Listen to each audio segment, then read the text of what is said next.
તો વાત કરીએ જામનગરની તો જામનગર હાઈવે પર બે બાઇક વચ્ચે અકસ્માતની ઘટના બની છે કે જ્યાં એકનું ઘટના સ્થળે મોત નીપજ્યું છે જ્યારે અન્ય એક ગંભીર રીતે ઘાયલ છે। ત્યારે વાવડી ગામના પાટિયા પાસે અકસ્માતની ઘટના બની જ્યાં 108 દ્વારા કાલાવાડની સિવિલ હોસ્પિટલમાં ખસેડવામાં આવ્યો છે, જ્યાં બાઇક ચાલક યુવાનને વધુ સારવાર માટે જામનગર ખસેડવામાં આવ્યો છે।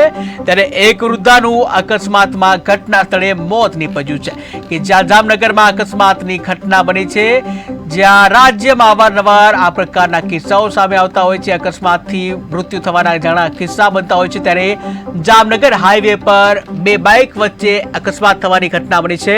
ટીવી સ્ક્રીનમાં તમે જોઈ રહ્યા છો જ્યાં બાઇકની હાલત, જે અકસ્માતમાં બાઇક છે એની હાલત તમે જોઈ રહ્યા છો। ત્યારે અકસ્માતની ઘટનામાં એક વ્યક્તિનું ઘટના સ્થળે જ મોત નીપજ્યું હતું જ્યારે અન્ય એક જે છે તે ગંભીર રીતે ઘાયલ થયો હતો। ત્યારે વાવડી ગામના પાટિયા પાસે આ ઘટના બની હતી અકસ્માત સર્જાવાની કે જ્યાં 108 દ્વારા કાલાવાડની સિવિલ હોસ્પિટલમાં ખસેડવામાં આવ્યા છે। ત્યારે બાઇક ચાલક યુવાનને વધુ સારવાર માટે જામનગર ખસેડવામાં આવ્યું છે, જ્યાં એક વૃદ્ધનું અકસ્માતમાં ઘટના સ્થળે જ મોત નીપજ્યું।